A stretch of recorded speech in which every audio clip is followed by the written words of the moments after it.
ప్రియ సహోదరుడా, మరి ఆ దుర్గములను దేవుడు నిజంగా, ఎందుకంటే ఎటువంటి కోటలైనా సరే పడగొట్టుటకు ఈ యొక్క ఆయుధాలు దేవుడు మనకు ఇచ్చినాడు. ఆయన సన్నిధికి వచ్చిన మనందరము కూడా ఏమి కలిగి ఉండాలంటే పవిత్రమైనటువంటి ప్రేమ. దేవునికి స్తోత్రం. పవిత్రమైనటువంటి ప్రేమ, పవిత్రమైనటువంటి దుర్గములు కలిగి మనము ఆయన సన్నిధికి రావాలి. ఎందుచేతంటే ప్రేమించే వాళ్ళరా, వారు ఆనాడు యొక్క పస్కా పండుగ ఆశ్రయించాడు కదా, మనం కూడా తిరిగి అదే పాత పద్ధతిలో మనం ఆశ్రయించినటువంటి అవసరం మనకు లేదండి. అవసరం ఉందంటారా? లేదు. ఎందుకంటే గొర్రెలను అర్పించవలసిన అవసరం మనకు లేదండి, పొట్టేలు అర్పించవలసిన అవసరం మనకు లేదండి. కానీ ఎందుకంటే మన కొరకు ఏమి అర్పింపబడదంటే క్రీస్తునందు నా ప్రియ సహోదరుడా, వాక్యం మనం గమనించినట్లయితే 7వ వచనంలో మనం చదువుకున్నటువంటి 1 కొరింథీ 5వ అధ్యాయము 8వ వచనంలో మాట్లాడుకున్నాం. మరి 7వ వచనం అక్కడ మనం గమనించినట్లయితే, మీరు పులిపిండి లేని వారు కనుక. ఎవరండి? మనము పులిపిండి లేనివారు కనుక. ఎంతమంది ఉన్నామండి ధైర్యంగా ఈ ఉదయకాల సమయంలో? నేను పులిపిండి లేనివాడిని, నేను కంపు కొడుతున్న వాడిని కాదండి.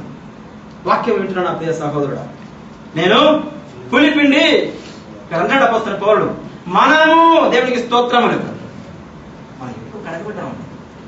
మనము పులిపిండి లేని వారము గనుక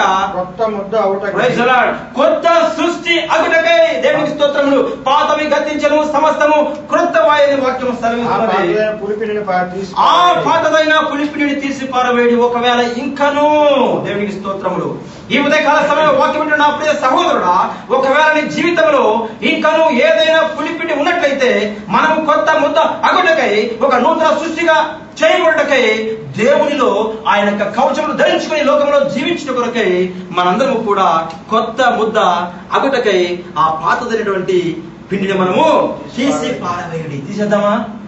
తీద్దామంటారండి ఈ మధ్యాహ్న కాల సమయంలో? ఎందుకంటే పరిశుద్ధమైన బల్ల మీ ముందు ఉందండి.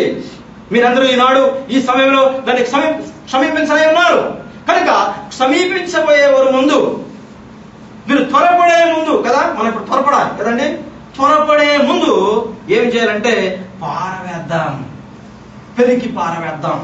ఎందుకంటే ప్రియమైన వారలారా, 7వ వచనంలో మనం గమనించినట్లయితే చదవండి. మీరు పులిపిండి లేని వారు కనుక కొత్త ముద్ద అవుటకై ఆ పాతదైన పులిపిండిని తీసి పారవేయండి. కింద మాట చదవాలి. ఇంతేకాక క్రీస్తు అను మన పస్కా వధింపబడిను. దేవునికి స్తోత్రం. హల్లెలూయా. క్రీస్తు ప్రేమించారా, క్రీస్తు అనే పస్కా, దేవునికి స్తోత్రములు. క్రీస్తు అను పస్కా పశువు. హల్లెలూయా. పశువు వంటి నీ యొక్క జీవితం కొరకు, పశువు వంటి ఈ లోకంలో పశువుల ప్రవర్తిస్తున్న ప్రతి ఒక్కరి కొరకు పరిశుద్ధుడు పవిత్రుడు ఆ యొక్క యేసయ్య ఒక పశువులే నీ కొరకు మరణించాడు. ప్రియుడా, ఆయన రక్తంతో నీవు నేను కడగబడ్డాం. కడగబడ్డ నీవు తిరిగి దుష్టత్వమనే పులిపిండితో ఉంటున్నావా? దుర్మార్గతనే పులిపిండితో ఉంటున్నావా? ఆయన జ్ఞాపకం చేసుకున్నట్టు వచ్చిన నీవు ఎట్టి స్థితి కలిగి ఉన్నావు.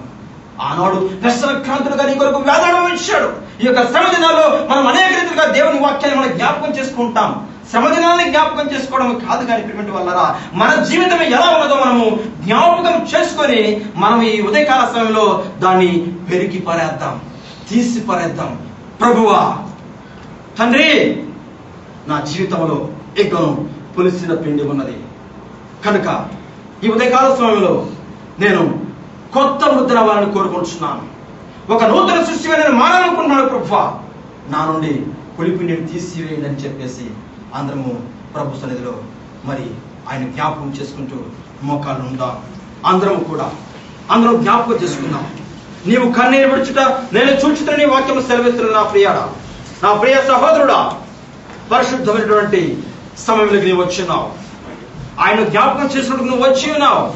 ఒకవేళ నీ జీవితంలో ఇంకా నువ్వు పులిపిండిని ఒప్పుకున్నట్లయితే నీకు దేవుడు సమయం ఇచ్చాడు.